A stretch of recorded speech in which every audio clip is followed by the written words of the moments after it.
हाच प्रश्न मी तुला विचारू शकतो. लग्नासारखा मोठा निर्णय बापाच्या नकळत घेताना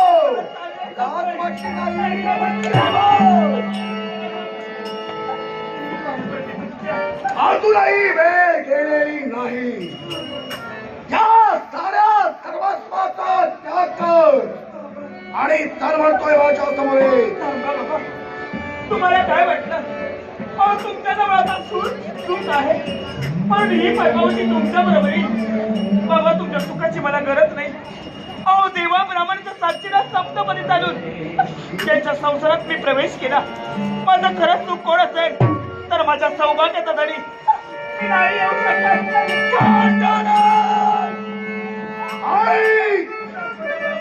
4 दिवसांचा अवधी. या 4 दिवसात मी जी काय यांची अवस्था केली, यातून याला बाहेर काढून दाखव. आणि असं जर का घडलं नसेल तर फरफटा होणार.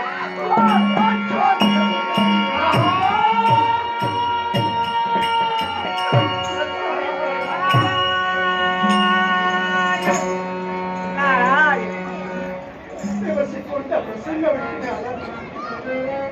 त्याच्यावेळी तुम्ही दरबार येत होता, त्यावेळी तुमच्याकडे धावा देणार. तुमच्याकडे आता नाही येऊ शकत, मध्ये पाय नाही. तुम्हाला नमस्कार करण्यासाठी आता माझ्याकडे हात पण नाहीये. माझा जन्म देता बाप तुम्हाला पाहू शकत. नाराज अशी अवस्था युवराज धनंजय, अरे जीवनात संकट येतात. प्रत्येक माणसाला जीवनात संघर्ष करावाच लागतो.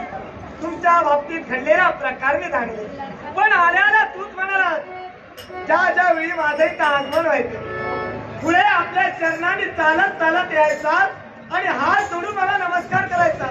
हात नाही, पाय नाही. अरे तू नमस्कार करण्यासाठी पुढे आला नाहीस म्हणून काय झालं, पण आशीर्वाद देण्यासाठी हा नारद तुझ्यापर्यंत आहे.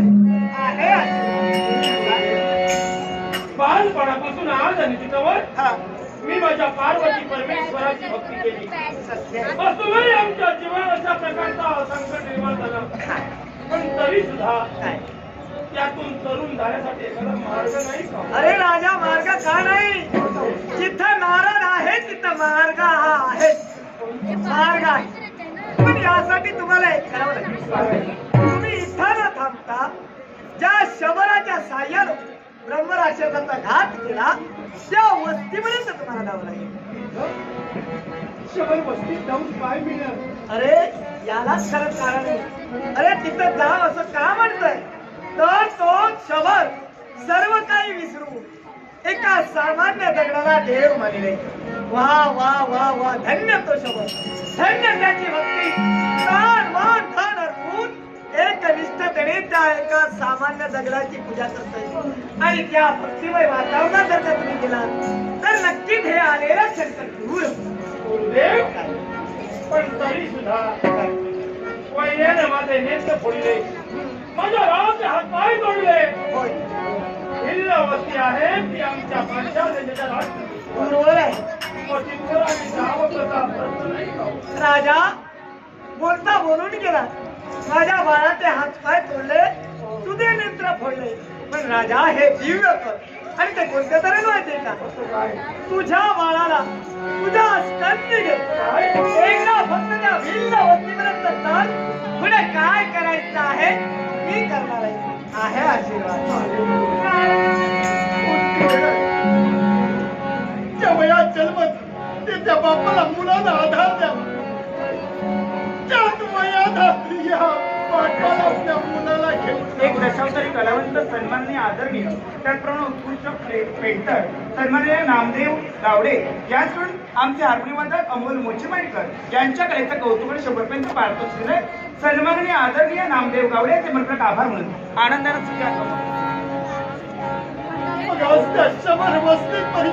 या पाण्याला खांद्यावर काय माझे चुकली देवा, काय माझे चुकले, काय हे विटंबना माझ्या नशिबा, काय माझे चुकले माझे हे देवा, काय हे विटंबना माझ्या नशिबा, काय ही विटंबना माझ्या नशिबा, काय ही विटंबना माझ्या नशिबा, काय चुकले माझ्या या नशिबा,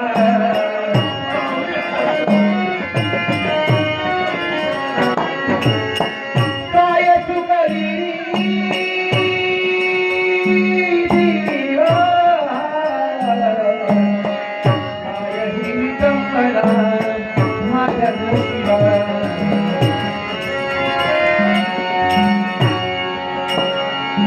ओम नमः शिवाय, ओम नमः शिवाय, हरि ओम नमः शिवाय.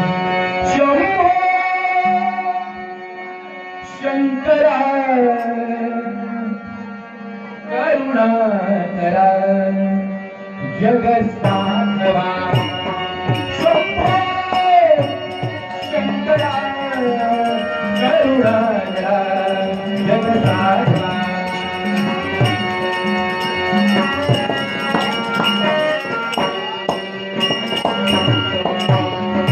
हर हर शंकर साम सदा शिव शंभो, हे त्रिपुरारी दुःख निवारी शंभो.